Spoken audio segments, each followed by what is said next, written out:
Hi all, welcome to KS on. ഞാനിന്ന് വന്നിരിക്കുന്നത് June 15 നടന്ന ഡിഗ്രി പ്രിലിംസിന്റെ ഫേസ് 3 എക്സാമിലെ മാത്സ് ക്വസ്റ്റ്യൻസ് ഡിസ്കസ് ചെയ്യാനാണ്. 20 മാർക്കിനായിരുന്നു അല്ലെ maths and mental ability questions ചോദിച്ചിരുന്നു അല്ലെ. അതിൽ 10 മാർക്സ് 10 ക്വസ്റ്റ്യൻസ് മാത്സിൽ നിന്നായിരുന്നു. അപ്പോൾ ആ 10 ക്വസ്റ്റ്യൻസ് നമുക്ക് ഇന്ന് ഡിസ്കസ് ചെയ്യാം. ഒരു മീഡിയം അല്ലെങ്കിൽ ഒരു ചിലതൊക്കെ ഈസി ക്വസ്റ്റ്യൻസ് അല്ലെ, മീഡിയം ഈസി ഒരു ക്വസ്റ്റ്യൻസ് ആയിരുന്നു ഈ ഒരു 10 ക്വസ്റ്റ്യൻസും.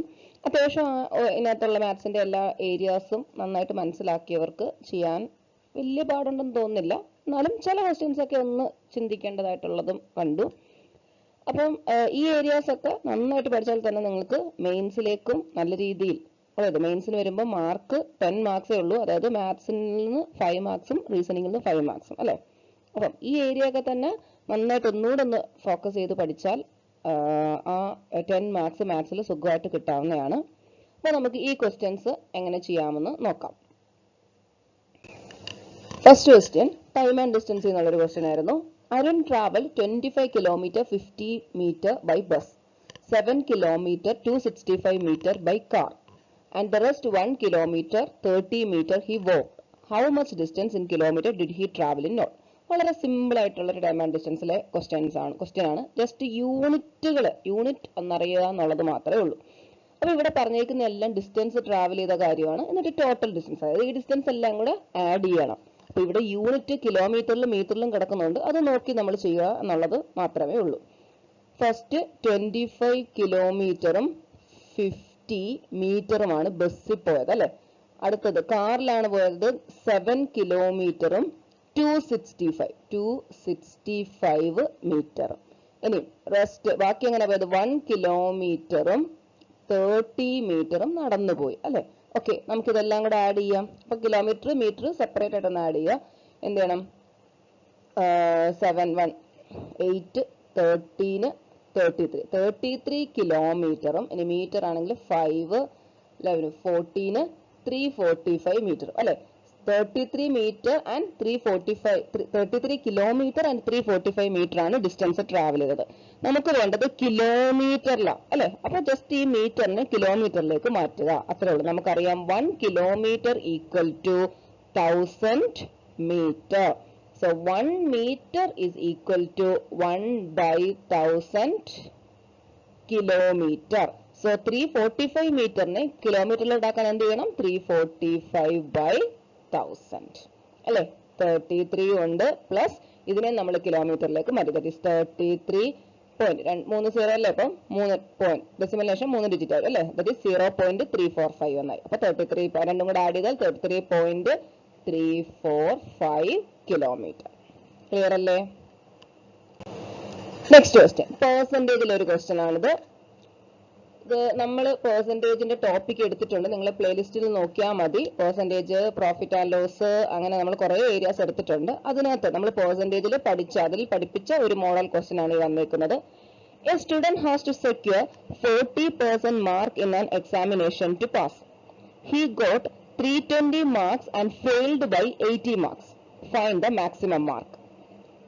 ഒരു സ്റ്റുഡന്റിന് 40% മാർക്കാണ് എക്സാമിനേഷന് കിട്ടേണ്ടത് പാസ് ആവാൻ വേണ്ടിയിട്ട്. അതായത് പാസ് മാർക്ക് എന്ന് പറയുന്നത് എത്രയാണ്? ടോട്ടൽ എക്സ് ആണെന്ന് വിചാരിക്കാം. മാക്സിമം മാർക്ക് എക്സ് ആണെങ്കിൽ ആ മാക്സിമം മാർക്കിന്റെ 40% കിട്ടണം അല്ലെ. Then he got 320 marks and failed by 80 marks. 320 marks കിട്ടി, 80 മാർക്സിന് ഫെയിൽ ആയി എന്ന് പറയുമ്പോൾ അവിടുത്തെ പാസ് മാർക്ക് എത്ര? 80യും കൂടെ കൂട്ടുമ്പോഴല്ലേ പാസ് മാർക്ക് ആവുന്നത് 400. അതായത് പാസ് മാർക്ക് രണ്ട് രീതിയിൽ പറഞ്ഞേക്കുന്നു അല്ലെ. ഒന്ന് പെർസെന്റേജ് പറഞ്ഞേക്കുന്നു, ഒന്ന് വാല്യൂ ആയിട്ട് തന്നേക്കുന്നു. 40% ടോട്ടൽ മാർക്കിന്റെ 40%ആണ് പാസ് മാർക്ക് എന്ന് പറഞ്ഞു.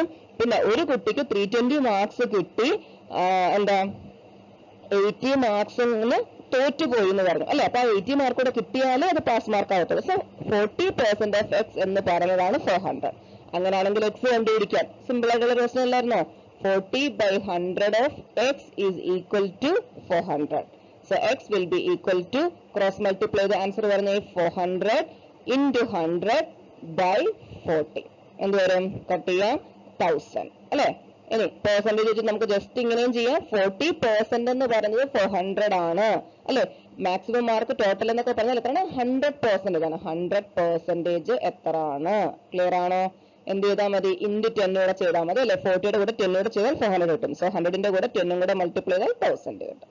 ക്ലിയർ ആണോ? ജസ്റ്റ് ഇത് പറഞ്ഞാൽ നിങ്ങൾ ഇങ്ങനെ ചെയ്യുന്നവർ, ഇങ്ങനെ ചെയ്യാൻ അറിയാവുന്നവർ അങ്ങനെ ചെയ്താൽ മതി, ഇത്രയും എക്സെപ്റ്റ് ചെയ്യേണ്ട കാര്യമില്ല. ഓക്കെ, അപ്പൊ മാക്സിമം നമ്മൾ ഇങ്ങനെയൊക്കെയുള്ള വഴികളൊന്ന് പഠിച്ചിരുന്നാൽ അത്രയും വേഗം നമുക്ക് ചെയ്യാം. അത് കഴിഞ്ഞ് നിങ്ങൾക്ക് ബാക്കി സമയം നിങ്ങളുടെ GK പോർഷനിലേക്ക് GK ഇംഗ്ലീഷ് അങ്ങനെയുള്ള ബാക്കിയുള്ള ഏരിയാസിലേക്ക് നിങ്ങൾക്ക് ആ സമയം കൊടുക്കാനായിട്ട് പറ്റും. Okay, next question. An article was sold at 10% gain. Had it been sold for rupees 250 more, rupees nane, rupees 250 more, the gain would have been 20%. Then the cost price of that. അതുപോലെ തന്നെ ഈ degree level എക്സാമിന് ഇംഗ്ലീഷിലും മലയാളത്തിലും കാണും. കഴിവതും ഈ questions ഇംഗ്ലീഷിൽ വായിച്ചിട്ട് നിങ്ങൾ മലയാളം വായിക്കുന്നതായിരിക്കും നല്ലത്. കാരണം ഇത് ഇവർ ഈ മലയാളത്തിൽ എഴുതി വെക്കുന്നത് ഇതിന്റെ ഒരു തന്നെ ഇങ്ങനെ ഒരു തർജ്ജിമ പോലെ ചെയ്തു വെക്കുക. അപ്പൊ ഇത് കറക്റ്റ് ആയിട്ടായിരിക്കത്തില്ല. ആ മലയാളം വായിക്കുന്നതും ഇംഗ്ലീഷ് വായിക്കുന്നതും ഒരേ അർത്ഥം പോലെ നമുക്ക് ഫീൽ ചെയ്യത്തില്ല. അപ്പൊ ചില മലയാളം ക്വസ്റ്റ്യൻസ് വായിക്കുമ്പോൾ അതിനൊരു അർത്ഥമില്ലാത്തതുപോലെ നമുക്ക് തോന്നും. അതുകൊണ്ട് കഴിവതും നിങ്ങൾ ഇംഗ്ലീഷ് വായിച്ചിട്ട് അതിന്റെ കൂടെ അതിനകത്ത് എന്തെങ്കിലും മനസ്സിലാകാത്തതുണ്ടെങ്കിൽ ആ മലയാളം കൂടെ വായിച്ച് മനസ്സിലാക്കാൻ ശ്രമിക്കുക. Okay, an article was sold at 10% gain. ഒരു ആർട്ടിക്കിൾ 10% ലാഭത്തിന് വിറ്റു. Had it been sold for 250 more, 250 രൂപ കൂട്ടി നമ്മൾ വിറ്റിരുന്നെങ്കിൽ, അതായത് സെല്ലിംഗ് പ്രൈസ് 250 രൂപ കൂടിയിരുന്നെങ്കിൽ ഗെയിൻ 20% കിട്ടിയേനെ. Find the cost price of that. ഇതും ഈ ഒരു ക്വസ്റ്റിന് നമ്മൾ പ്രോഫിറ്റ് ആൻഡ് ലോസ് പഠിപ്പിച്ചൊരു മോഡലാണ്. ഇതിന്റെ 2-3 ക്വസ്റ്റ്യൻസ് നമ്മൾ ചെയ്തിട്ടുണ്ട്. നിങ്ങൾ ആ പ്ലേലിസ്റ്റിൽ കയറി പ്രോഫിറ്റ് ആൻഡ് ലോസിന്റെ ടോപ്പിക് ഇത് മനസ്സിലാവാത്തവരുണ്ടെങ്കിൽ അല്ലെങ്കിൽ ആദ്യമായിട്ട് കാണുന്നവരുണ്ടെങ്കിൽ ആ ഒരു ഏരിയ ഒന്ന് പഠിച്ചു നോക്കാം. അപ്പൊ ഇതെങ്ങനെയാ ചെയ്യുന്നത്? നമ്മൾ കോസ്റ്റ് പ്രൈസ് 100 എന്നെടുക്കും. പെർസെന്റേജ്, പ്രോഫിറ്റ് ആൻഡ് ലോസ് ഇങ്ങനെയുള്ള ഏരിയാസിലൊക്കെ നമുക്ക് അസ്യൂം ചെയ്യാൻ എക്സ് എന്ന് നമുക്ക് വേണമെങ്കിൽ എടുക്കാം. പക്ഷെ പെർസെന്റേജ് വരുന്നിടത്ത് നമുക്ക് അസ്യൂം ചെയ്യാൻ ഏറ്റവും എളുപ്പം, നമുക്ക് ചെയ്യാനുള്ള എളുപ്പത്തിന് വേണ്ടിയിട്ട് നമ്മൾ 100 എന്ന് അസ്യൂം ചെയ്തെടുക്കുന്നതായിരിക്കും നല്ലത്. ഓക്കെ, അപ്പൊ കോസ്റ്റ് പ്രൈസ് 100 ആണെന്ന് ഞാൻ അങ്ങ് അസ്യൂം ചെയ്യുന്നു. അങ്ങനെയാണെങ്കിൽ എത്ര രൂപയ്ക്കാണ് ഇത് വിറ്റത്? സെല്ലിംഗ് പ്രൈസ് എന്താണ് നോക്കി. An article was sold 10% gain, 10% ഗെയിനിനാണ് വിറ്റത് അല്ലെ. അപ്പൊ 100 രൂപയുടെ സാധനം 10% ഗെയിനിന് വിറ്റാൽ എത്ര രൂപയായി? 110 രൂപയായിരിക്കും അല്ലെ. 110 രൂപയ്ക്കായിരിക്കും വിറ്റത്. ഇനിയും പറയുന്നത്, അപ്പൊ ഇതാണ് നമ്മളുടെ ഫസ്റ്റ് സെല്ലിംഗ് പ്രൈസ്. പിന്നെ പറയുന്നത് ഇത് 250 റുപ്പീസ് കൂട്ടി വിറ്റിരുന്നെങ്കിൽ ഗെയിൻ 20% കിട്ടിയേനെ. ഓക്കെ, അപ്പൊ 100 രൂപയുള്ള ഒരു സാധനത്തിന് ഇത് 10% ഗെയിൻ കിട്ടിയപ്പം അല്ലെ. 20% ഗെയിൻ കിട്ടണമെങ്കിൽ എത്ര രൂപയ്ക്കായിരിക്കും വിറ്റിരിക്കേണ്ടത്? ആ സെല്ലിംഗ് പ്രൈസ് എന്തായിരിക്കും? 100 രൂപയുടെ സാധനം 20% ഗെയിൻ, അതായത് 20% കൂട്ടി വിറ്റിരുന്നെങ്കിൽ അത് എത്ര ആയിരിക്കും? 120 റുപ്പീസിനായിരിക്കും വിറ്റിരിക്കുന്നത് അല്ലെ. ഇനി ഇവര് തമ്മിലുള്ള ഈ സെല്ലിംഗ് പ്രൈസ് തമ്മിലുള്ള വ്യത്യാസം എത്രയാണ്? ഡിഫറൻസ് എത്രയാണ്? 10 ആണ് അല്ലെ. അപ്പം 100 ആണ് കോസ്റ്റ് പ്രൈസ് എന്ന് നമ്മൾ അസ്യൂം ചെയ്യുമ്പം ഈ രണ്ട് സെല്ലിംഗ് പ്രൈസുകൾ തമ്മിലുള്ള ഡിഫറൻസ് നമുക്ക് 10 എന്ന് കിട്ടും അല്ലെ. എന്നാൽ ക്വസ്റ്റ്യൻ യഥാർത്ഥത്തിൽ ആ ഒരു ഡിഫറൻസ് എത്ര? 250 ആണ് അല്ലെ. 250 രൂപ കൂട്ടി വിറ്റിരുന്നെങ്കിൽ, അതായത് ആദ്യത്തെ സെല്ലിംഗ് പ്രൈസിനെ കാട്ടിലും രണ്ടാമത്തെ സെല്ലിംഗ് പ്രൈസിന് 250 രൂപ കൂടുതലുണ്ടെന്നല്ലേ ആ പറഞ്ഞതിന്റെ അർത്ഥം. അതായത് ആ രണ്ട് സെല്ലിംഗ് പ്രൈസ് തമ്മിലുള്ള ഡിഫറൻസ് ആണ് 250 എന്ന് പറയുന്നത്. അപ്പം 100 റുപ്പീസ് ആണ് കോസ്റ്റ് പ്രൈസ് എന്ന് നമ്മൾ എടുക്കുമ്പം ഡിഫറൻസ് 10 വരും. ഇനി ഈ 10ന്റെ സ്ഥാനത്ത് 250 ആയാൽ 100ന്റെ സ്ഥാനത്ത് എങ്ങനെ മാറുന്നു നോക്കിയപ്പോൾ അതാണ് കോസ്റ്റ് പ്രൈസ് കണ്ടുപിടിക്കാനുള്ളത്. അപ്പൊ 10 എങ്ങനെ 250 ആവുന്നത്? ഇൻറ്റു 25 ചെയ്യുക അല്ലെ. സോ 100 ഇൻറ്റു 25 ചെയ്യുക, ദാറ്റ് ഈസ് 2500 റുപ്പീസ് ആണ് കോസ്റ്റ് പ്രൈസ് വരുന്നത്. ക്ലിയർ ആണോ? അപ്പൊ നമ്മൾ നിങ്ങൾക്ക് എക്സ് എന്ന് വെച്ച് എഴുതാം, അതിനും പ്രശ്നമില്ല. അങ്ങനെ എഴുതുന്നെങ്കിൽ അങ്ങനെ എഴുതിക്കോളാം. അതായത് എക്സ് ആണെങ്കിൽ എന്തെഴുതും നമ്മൾ? 110% ഓഫ് എക്സ് അല്ലെ. ഇതാണെങ്കിൽ എന്തുവരും? 120% ഓഫ് എക്സ്.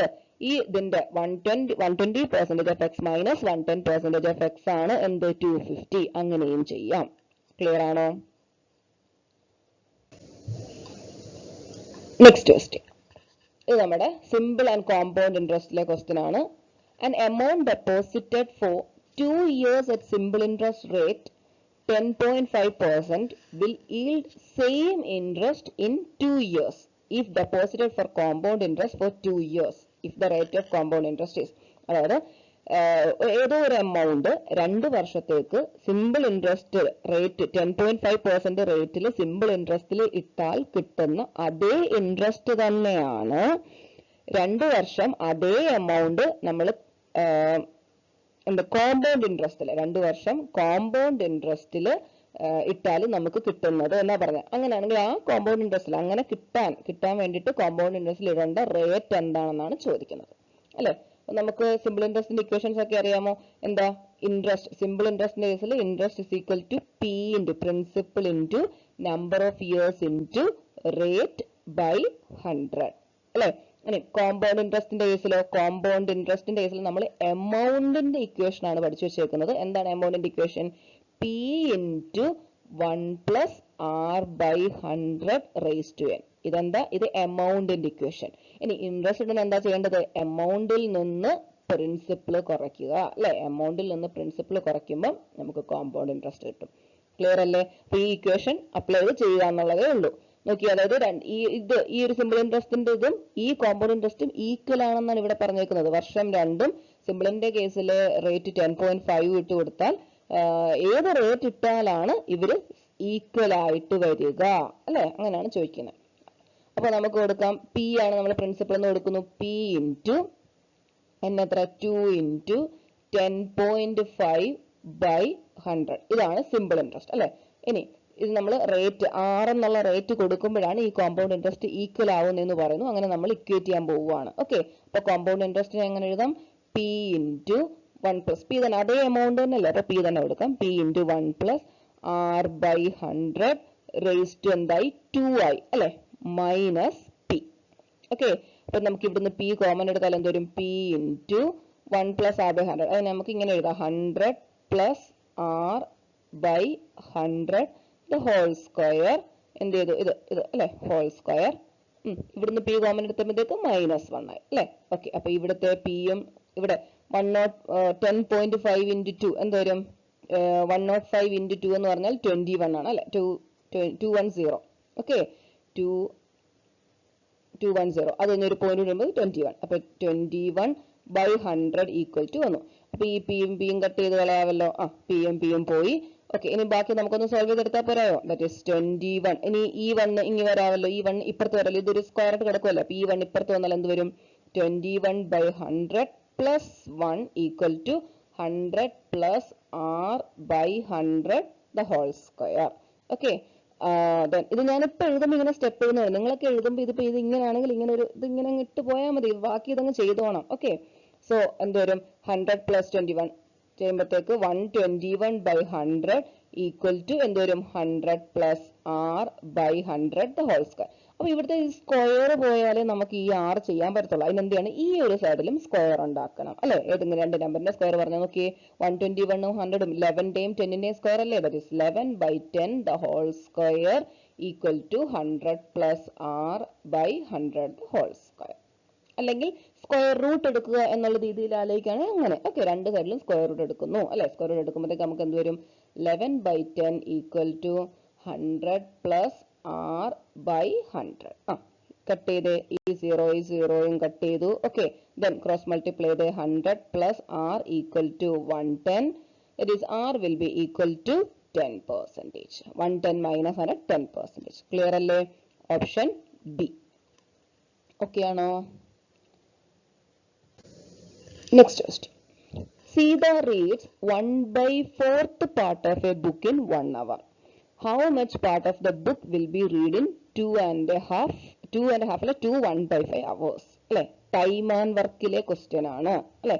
ടൈം ആൻഡ് വർക്കില് നമ്മൾ പഠിച്ചിട്ടുണ്ട്. നമ്മൾ എല്ലാം കൂടെ ചേർത്ത് M1 D1 E1 T1 by W1 equal to M2 D2 E2 T2 by W2 ഇങ്ങനെ നമ്മൾ പഠിച്ചിട്ടില്ലായിരുന്നോ? അപ്പൊ അതേ കൺസെപ്റ്റ് വരുന്നതാണ് ഇവിടെ. നമ്മൾ ഈ ഇക്വേഷൻ ഒന്നും എടുക്കേണ്ട ഒരു ആവശ്യവും ഇല്ല.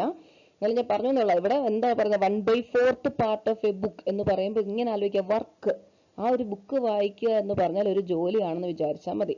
1/4 വർക്ക് ചെയ്യാൻ 1 hour എടുക്കും എങ്കിൽ 1/5 hours കൊണ്ട് എത്ര വർക്കാണ് ചെയ്യുന്നതെന്നാണ് ചോദിക്കുന്നത്. അപ്പൊ നമുക്ക് ഇതിനെ ജസ്റ്റ് ഇങ്ങനെ തിരിച്ചൊന്ന് പറയാം. 1 hour കൊണ്ട് 1/4 വർക്ക് ചെയ്യും എങ്കിൽ 1/5 എന്ന് പറയുമ്പോൾ മിക്സഡ് ഫ്രാക്ഷനിൽ നിന്ന് അങ്ങോട്ട് മാറ്റിയാൽ 10 11/5 എന്ന് വരും അല്ലെ.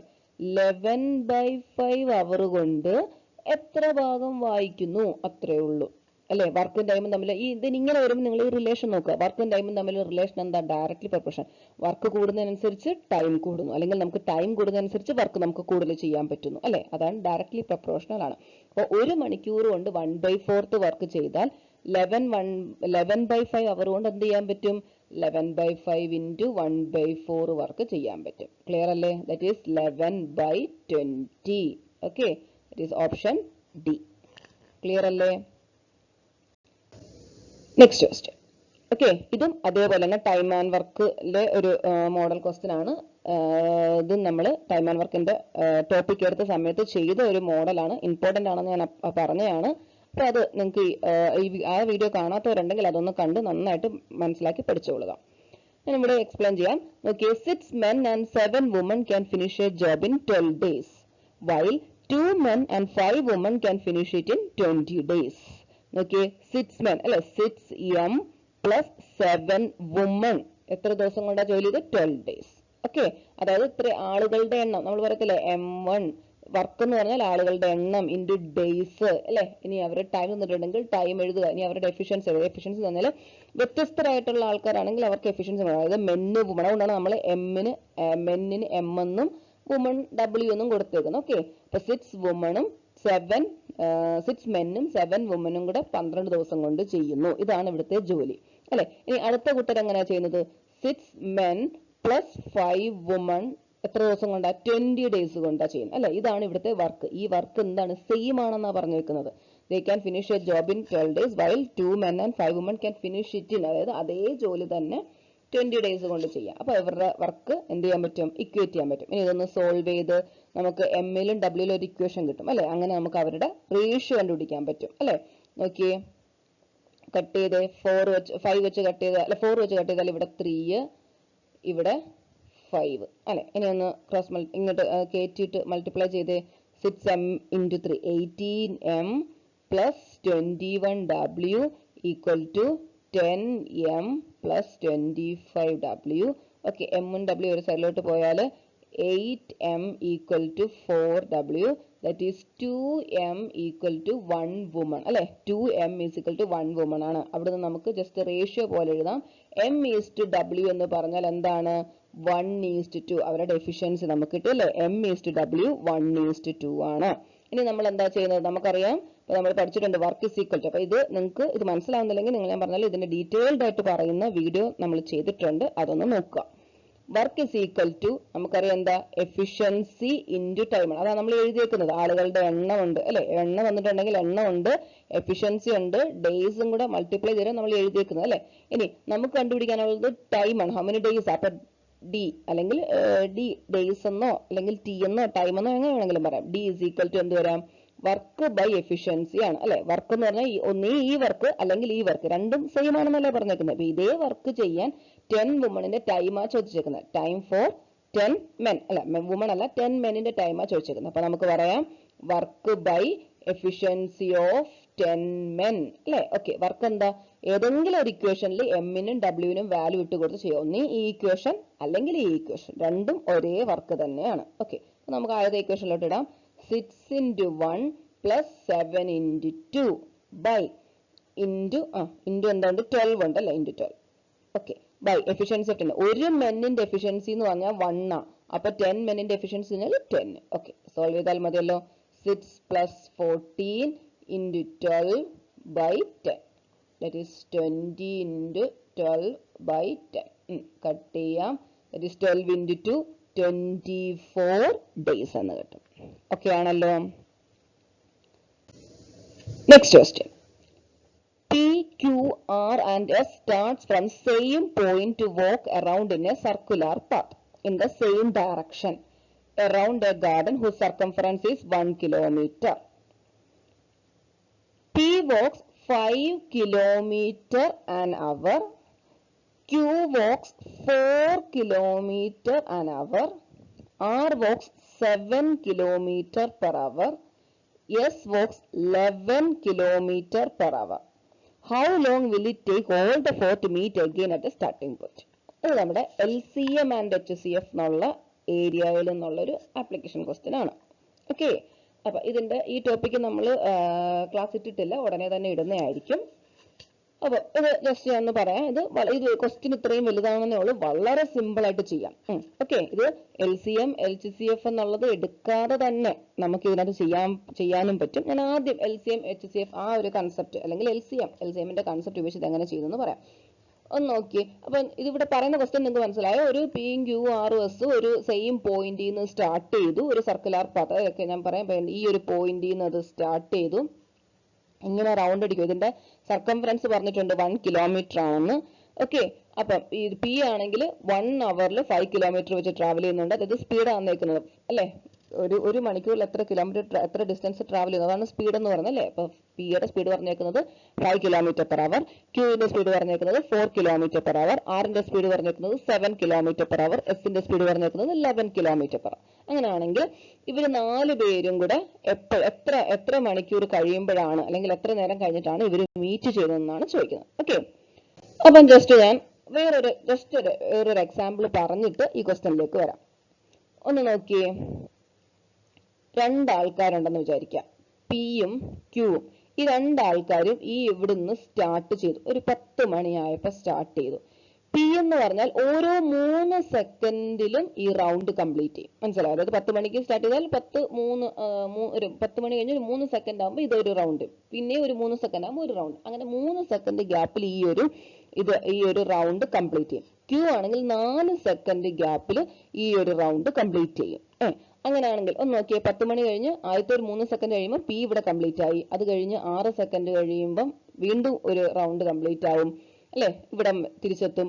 പിന്നെ ഒരു 3 കൂടെ കഴിയുമ്പോൾ 9 കഴിയുമ്പം വീണ്ടും 12 സെക്കൻഡ്, ഇങ്ങനെ 3 ഗ്യാപ്പിൽ ഇവര് ഈ P എന്ന് പറഞ്ഞാൽ ഈ സ്റ്റാർട്ടിംഗ് പോയിന്റിൽ വന്നുകൊണ്ടേയിരിക്കും അല്ലെ.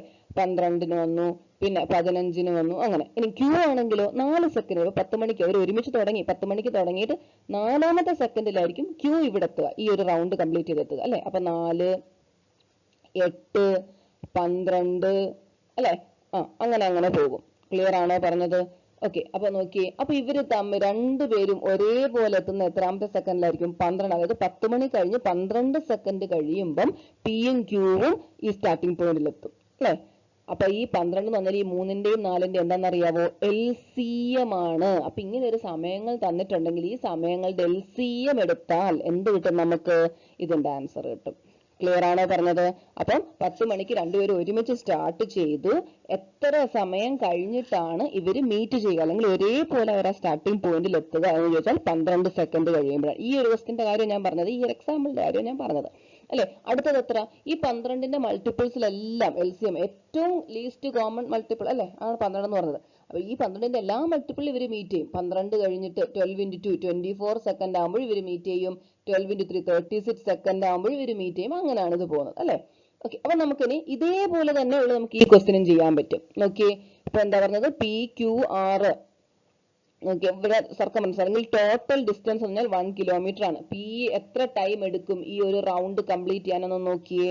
ഈ ഒരു റൗണ്ട് കംപ്ലീറ്റ് ചെയ്യാൻ Pക്ക് എത്ര സമയം എടുക്കും? Pയുടെ ടൈം എന്താ? നമുക്കറിയാം, ടൈം എന്ന് പറഞ്ഞാൽ എന്താ? ഡിസ്റ്റൻസ് ബൈ സ്പീഡ് ആണ്. ഡിസ്റ്റൻസ് എത്ര? 1 അല്ലെ. സ്പീഡ് എന്താ? Pയുടെ speed 5 kilometre per hour. So 1/5 hour എടുക്കും. ഇനി Q ആണെങ്കിലോ, Qവിന്റെ ഈ ഡിസ്റ്റൻസ് എത്ര? 1 കിലോമീറ്റർ. സ്പീഡ് എന്താ?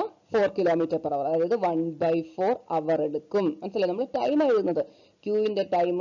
അതേപോലെ Rന്റെ ടൈം എത്ര? 1/7 അവർ അല്ലെ. ഇനി Sന്റെ ടൈം എന്താ? 1/11 അവർ അല്ലെ. ഇതാണ് ഇത്രയും. അതായത് 1/5 അവർ കഴിയുമ്പം സ്റ്റാർട്ടിംഗ് പോയിന്റിലെത്തും. Q 1/4 അവർ കഴിയുമ്പോൾ സ്റ്റാർട്ടിംഗ് പോയിന്റിലെത്തും. R ആണെങ്കിൽ 1/7 അവർ കഴിയുമ്പോൾ എത്തും. S ആണെങ്കിൽ 1/11 അവർ കഴിയുമ്പോൾ എത്തും. അപ്പൊ ഈ സമയങ്ങളുടെ എല്ലാം LCM എടുത്താൽ പോരായോ?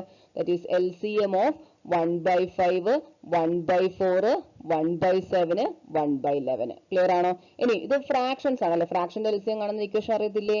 LCM ഓഫ് എ ഫ്രാക്ഷൻ എന്ന് പറഞ്ഞാൽ എന്താ? LCM ഓഫ് ഫ്രാക്ഷൻ എന്ന് പറഞ്ഞാൽ ഒരു ന്യൂമറേറ്റർ ഉണ്ട്, ഒരു ഡിനോമിനേറ്റർ ഉണ്ട് അല്ലെ. അപ്പൊ ഫ്രാക്ഷന്റെ LCM കാണുക എന്ന് പറഞ്ഞാൽ ന്യൂമറേറ്റർ പാർട്ടിന്റെ LCM കാണുക by HCF of denominator. Clear ആണോ? ഇത് അറിയാത്ത ആരെങ്കിലും ഉണ്ടെങ്കിൽ നോട്ട് ചെയ്ത് വെച്ചോണം. എന്താ ഒരു ഫ്രാക്ഷന്റെ LCM കാണാൻ എന്ത് ചെയ്യേണ്ടത്? നമുക്ക് എന്താണോ കണ്ടത് അത് ന്യൂമറേറ്ററിൽ കാണുക. പിന്നെ രണ്ടെണ്ണമാണെന്ന് അറിയാലോ, LCM HCF ഉണ്ട് അല്ലേ? ന്യൂമറേറ്ററിൽ നമുക്ക് എന്താണോ കാണേണ്ടത് അത് കാണുക, ഡിനോമിനേറ്ററിൽ അതിന്റെ മറ്റേത് ഓപ്പോസിറ്റ് ഉള്ളത് കാണുക. ഓക്കെ, അപ്പൊ LCM എന്ന് പറഞ്ഞാൽ LCM of numerator by HCF of denominator. ഇത് പറഞ്ഞപ്പോൾ ഞാൻ ഇതിന്റെ കൂടെ ഒന്ന് പറയുന്നുള്ളൂ. HCF ഓഫ് എ ഫ്രാക്ഷൻ എങ്ങനെയാ കാണുന്നത്? HCF ഈ പറഞ്ഞ കൂട്ടി ഇതാണ് നമുക്ക് കാണേണ്ടത് അല്ലെ? അപ്പൊ അത് ന്യൂമറേറ്ററിൽ കാണുക. HCF of numerator by LCM of denominator. Okay, ഇതാണ് HCF ആണ്. അപ്പൊ നമുക്ക് ഇവിടെ കാണേണ്ടത് LCM ആണ്. ഓക്കെ, അപ്പൊ നോക്കിയേ LCM, അപ്പൊ എന്താ LCM ഓഫ് 1/5 ഈ ഫ്രാക്ഷൻസ് എന്ന് പറഞ്ഞാൽ LCM ഓഫ് 1 അല്ലെ? 4 1ന്റെ LCM by HCF of 5 4 7 11. LCM 1 ആണ്. HCF എന്താ? 5 4 7 1 ഹൈയസ്റ്റ് കോമൺ. ഇതിന് നാലിനും കൂടെ കോമൺ ആയിട്ടുള്ള എന്തെങ്കിലും ഫാക്ടേഴ്സ് ഉണ്ടോ? ഇല്ല അല്ലെ? 5 7 11 ഒക്കെ പ്രൈം നമ്പേഴ്സും ആണ്. അങ്ങനെ ഒരു 4 അല്ല, പക്ഷെ ഒരു കോമൺ ഫാക്ടേഴ്സും ഇല്ല അല്ലെ? സോ ഒരു കോമൺ ഫാക്ടേഴ്സും ഇല്ല എന്ന് വെച്ചാൽ 1 അല്ലാതെ വേറൊരു കോമൺ ഫാക്ടേഴ്സും ഇല്ല അല്ലെ? അപ്പൊ അതിന്റെ ആൻസർ എന്താ? 1 ആണ്. ഈ നമ്പേഴ്സിന്റെ HCF 1 ആണ്. സോ എന്ത് വരും? 1 അവർ എന്ന് കിട്ടും. ക്ലിയർ ആണോ? നമ്മുടെ ആൻസർ എന്താണ്? 1. ഓക്കെ ആണോ? ഇതാണ് നമ്മൾ LCM വെച്ച് ചെയ്യുന്നത്. ഇനി ഇത്രയും തന്നെ ചിന്തിക്കാതെ നമുക്ക് വേഗം ആൻസർ പറയാം. ഒന്ന് ആ ഒരു രീതിയും കൂടെ ഞാൻ ജസ്റ്റ് ഒന്ന് പറയുക, ഒന്ന് ശ്രദ്ധിക്കാം. P 5 കിലോമീറ്റർ ആൻ അവർ എന്ന് പറഞ്ഞാൽ ഒരു മണിക്കൂറിൽ 5 കിലോ, അത് 1 കിലോമീറ്റർ അല്ലേ ഇതിന്റെ സർക്കംഫറൻസ് എന്ന് വെച്ചാൽ നമുക്ക് പറഞ്ഞു ഒരു 5 റൗണ്ട് എടുത്തു എന്ന് പറഞ്ഞൂടെ? 1 കിലോമീറ്റർ ചുറ്റി വരുമ്പോൾ ഒരു റൗണ്ടായി അല്ലെ? അങ്ങനെ അടുത്തത് അങ്ങനെ 5 കിലോമീറ്റർ ചുറ്റുമ്പം P എന്ന് പറഞ്ഞാൽ 1 അവർ കൊണ്ട് 5 റൗണ്ടുകളാണ് പൂർത്തിയാക്കി തിരിച്ചു വരിക. അതായത് 5 റൗണ്ട് എന്ന് പറഞ്ഞാൽ തുടക്കത്തിൽ നിന്ന് തിരിച്ചു വരുമെന്നർത്ഥം. ഒരു മണിക്കൂർ കൊണ്ട് എന്താ ഇവിടുന്ന് സ്റ്റാർട്ട് ചെയ്ത് ഇങ്ങനെ തിരിച്ചെത്തി അല്ലെ? സ്റ്റാർട്ടിംഗ് പോയിന്റിൽ എത്തി. അതാണ് 5 റൗണ്ട് പൂർത്തിയാക്കുന്നത്. ഒരു റൗണ്ട് പൂർത്തിയാക്കുന്നതിൽ അവിടെ സ്റ്റാർട്ടിംഗ് പോയിന്റിൽ എത്തി എന്നർത്ഥം. അപ്പൊ റൗണ്ട് പൂർത്തിയാക്കുന്നത് സ്റ്റാർട്ടിംഗ് പോയിന്റിൽ എത്തി എന്നർത്ഥം അല്ലെ? അപ്പൊ Q എന്ന് പറഞ്ഞാൽ എന്താ? 1 അവർ കൊണ്ട് 4 റൗണ്ട് ആണ് അത് പൂർത്തിയാക്കുന്നത്. ഇനി R എന്ന് പറഞ്ഞാൽ എന്താ? 1 അവർ കൊണ്ട് 7 റൗണ്ട്സ് പൂർത്തിയാക്കും. ഇനി S എന്ന് പറയുന്നത് എന്താ? 1 അവർ കൊണ്ട്, അതായത് അതാണ് ഈ സ്പീഡ് നമ്മൾ പറയാം 11 kilometre per our. That means 1 അവർ കൊണ്ട് 11 റൗണ്ട്സ് പൂർത്തിയാക്കും അല്ലെ? എന്ന് വെച്ചാൽ ഒരു മണിക്കൂർ കഴിയുമ്പോൾ എല്ലാവരും സ്റ്റാർട്ടിംഗ് പോയിന്റിൽ എത്തിയില്ലേ? അത് ആളുകൾ എത്ര റൗണ്ട് പൂർത്തിയാക്കുന്നു എന്നുള്ളത് വ്യത്യാസമുണ്ട്. Q ഒരു മണിക്കൂർ കഴിയുമ്പോഴും 5 റൗണ്ട് പൂർത്തിയാക്കി സ്റ്റാർട്ടിംഗ് പോയിന്റിലുണ്ട്. Q ആണെങ്കിലും 4 റൗണ്ട് പൂർത്തിയാക്കി സ്റ്റാർട്ടിംഗ് പോയിന്റിലുണ്ട്.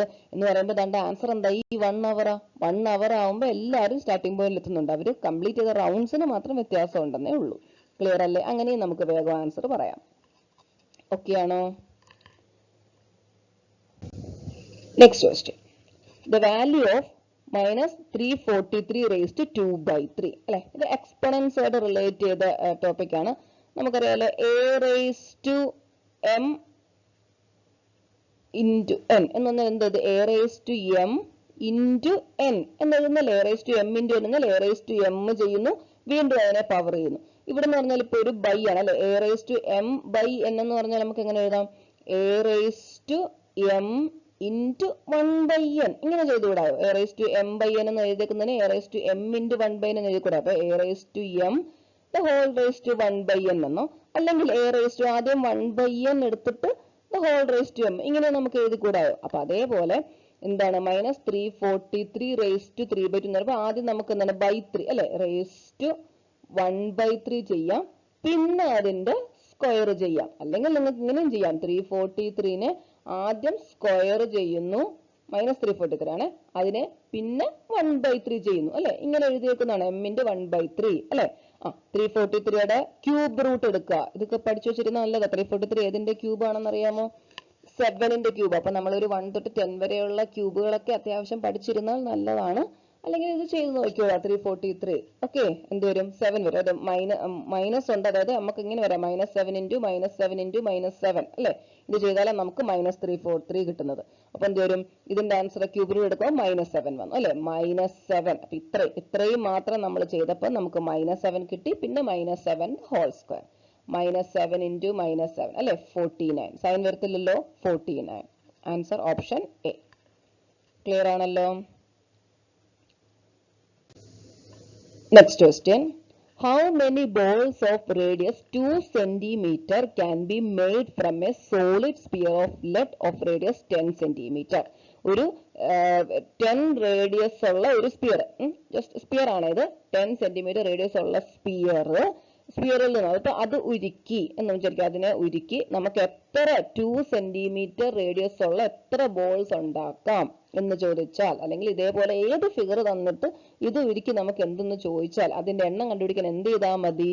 ലാർജർ ഫിഗറിന്റെ വോളിയം കാണുക ബൈ സ്മോളർ ഫിഗറിന്റെ വോളിയം. ഓക്കെ, ഇത്ര ആലോചിച്ചാൽ മതി. അപ്പൊ ഈ ഒരു വലിയ സാധനത്തിന്റെ വോളിയം ഇത് ഉരുക്കിയാണ് നമ്മൾ കുറെ ഉണ്ടാക്കുന്നത്. അപ്പൊ ഇതിന്റെ വോളിയം മൊത്തത്തിൽ എത്ര ബോൾസ് ഉണ്ടോ അതിനെല്ലാം കൂടെ ചേർന്ന് ആ വോളിയം തന്നെ കാണും അല്ലെ. അപ്പം ഇത്രയേ ഇതിന്റെ വോളിയം ഈക്വൽ ടു എത്ര ബോൾസ് ഉണ്ടോ n ഇൻറ്റു വോളിയം ഓഫ് ഇതാണ്. അവിടെ നിന്ന് ഇങ്ങനെ എടുത്തതാണ്. അപ്പൊ ഇത്രയും ആലോചിച്ചാൽ മതി. വലിയൊരു ഫിഗറിൽ നിന്ന് കൊച്ചു ഫിഗർ ഉണ്ടാക്കുക എന്ന് പറഞ്ഞാൽ അതിന് എത്ര എണ്ണം ഉണ്ടെന്ന് ചോദിച്ചാൽ ലാർജർ ഫിഗറിന്റെ വോളിയം ബൈ സ്മോളർ ഫിഗറിന്റെ വോളിയം ചെയ്യാം. ഇനി അറിഞ്ഞിരിക്കേണ്ട എന്താ, ഇവിടെ സ്പിയറിന്റെ വോളിയത്തിന്റെ ഇക്വേഷൻ നമ്മൾ പഠിച്ചിരിക്കണം. വോളിയം ഓഫ് സ്പിയർ എന്താ? 4/3 പൈ r ക്യൂബ് ആണ് അല്ലെ. ഓക്കെ, അപ്പൊ ഇവിടെ രണ്ട് വോളിയം 4/3 പൈ നമുക്ക് ക്യാപിറ്റൽ ആർ എന്ന് കൊടുക്കാമേ, വലിയതിന്റെ r cube by 4/3 pi small r cube. ഇതെല്ലാം ഇത് രണ്ടും വെട്ടിപ്പോയി. r ക്യൂബ് എന്ന് പറഞ്ഞാൽ എത്രയാണ്? 10 അല്ലെ. 10 cube 10 into 10 into 10 by smaller എത്രയാണ്? 2 ഇൻറ്റു 2 ഇൻറ്റു 2. ഓക്കെ, കട്ട് ചെയ്തേ. മാക്സിമം ഇതെല്ലാം കട്ട് ചെയ്തിട്ട് ചെയ്യാം. അപ്പൊ നമുക്ക് കാൽക്കുലേഷൻ പാർട്ട് കുറച്ച് കുറയും. ഓക്കെ, 2 ഇത് 5 ആയി, ഇത് 5 ആയി, ഇതും 5 ആയി അല്ലെ. 5 ഇൻറ്റു 5 25, 25 ഇൻറ്റു 5 125, അല്ലെങ്കിൽ 5ന്റെ ക്യൂബ് 125. ഓക്കെ, സോ 125 ബോൾസ് ആണ് ഉണ്ടാക്കാൻ പറ്റുന്നത്. ക്ലിയർ ആണോ? Next question. If 7 times the 7th term of an AP is equal to 11 times its 11th term, എന്താണ് പറയുന്നത്?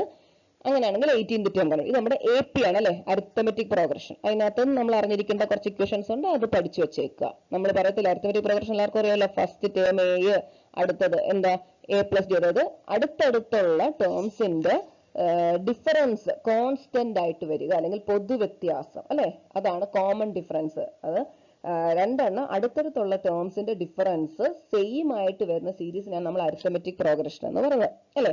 ഫസ്റ്റ് ടേം, സെക്കൻഡ് ടേം, അങ്ങനെ പോകും അല്ലെ. That is A2 minus A1 ഉം A3 മൈനസ് A2 എന്ന് പറഞ്ഞത് എന്തായിരിക്കും? സെയിം ആയിരിക്കും. അതാണ് നമ്മൾ ഡിഫറൻസ്, കോമൺ ഡിഫറൻസ് എന്ന് പറയുന്നത്.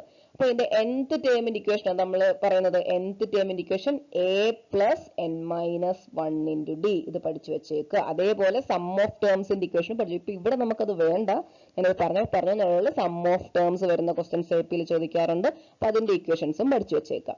അപ്പം ഇവിടെ പറഞ്ഞേക്കുന്നത് എന്താ? 7 times 7th term is equal to 11 times 11th term. അതേപോലെ പറഞ്ഞ് 18th ടേം കണ്ടുപിടിക്കാൻ. 18th ടേം കണ്ടുപിടിക്കാൻ ഈ കണ്ടുപിടിക്കാനുള്ളതും കൂടെ ഒന്ന് എഴുതി വെച്ചാൽ എന്നാലേ നമുക്ക് ഇവിടെ നിന്നൊക്കെ എന്തെങ്കിലും റിലേഷൻ വരുമ്പം പെട്ടെന്ന് മനസ്സിലാകത്തുള്ളൂ. Okay, 18 A plus 17D. അപ്പൊ എയും ഡിയും കിട്ടണം ഇത് കണ്ടുപിടിക്കണമെങ്കിൽ എന്ന് മനസ്സിലാക്കിക്കൊള്ളുക. ഓക്കെ, ഇതാ കണ്ടുപിടിക്കാനുള്ളത്. അപ്പൊ നമുക്ക് ഇതൊന്ന് എക്സ്പാൻഡ് ചെയ്യാം. അപ്പൊ എന്തെങ്കിലുമൊക്കെ നമുക്ക് സിംപ്ലിഫൈ ചെയ്ത് നമുക്ക് വാല്യൂസ് എല്ലാം കിട്ടും. ഓക്കെ, 7th ടേമിൽ എങ്ങനെ എഴുതാം? 7 ഇൻറ്റു A പ്ലസ് 6D അല്ലെ. എത്രയാണോ നമ്പർ അതിൽ നിന്ന് ഒന്ന് കുറച്ച് നമ്മൾ എഴുതിയേക്കുന്നത്. A plus 6D equal to 11 into A plus 10D. ഇനി ഇതകത്തോട്ട് മൾട്ടിപ്ലൈ ചെയ്ത് 7A plus 42D equal to 11A plus 11 into 110D. എയും ഡി ഒരു സൈഡിലോട്ട് പോയി, എ ഒരു സൈഡിലോട്ടും ഡി ഒരു സൈഡിലോട്ടും പോയി.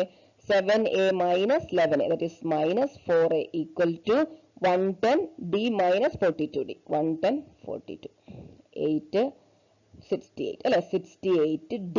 ഓക്കെ, സോ നോക്കിയേ എയും ഡിയും തമ്മിൽ ഒരു റിലേഷൻ എടുക്കുന്നത്. എയുടെ വാല്യൂ കണ്ടുപിടിച്ച് A is equal to minus 68 by 4D. That is A is equal to minus 17D എന്ന് കിട്ടി. കണ്ടോ? ഓക്കെ, എയുടെ വാല്യൂ മൈനസ് 17D ആണ്. അങ്ങനെയാണെങ്കിൽ ഇതിനകത്ത് ഇട്ടാ പോരെ. A18 will be equal to minus 17D plus 17D. That is 0. Clear ആണോ? Option B. മനസ്സിലായോ? അപ്പം ഈ ഇത്രയും ക്വസ്റ്റ്യൻസ് നിങ്ങൾ നന്നായിട്ടൊന്ന് നോക്കി മനസ്സിലാക്കുക. ഇതിന്റെ ഇനി ബാക്കി നമുക്ക് എന്തുണ്ട്, ഈ ഏരിയയിൽ റീസണിങ്, മെന്റൽ എബിലിറ്റി എന്നുള്ള ഏരിയയിലുള്ള ക്വസ്റ്റ്യൻസ് ഉണ്ട്. അതുമായി അടുത്ത വീഡിയോയിൽ കാണാം. Thank you.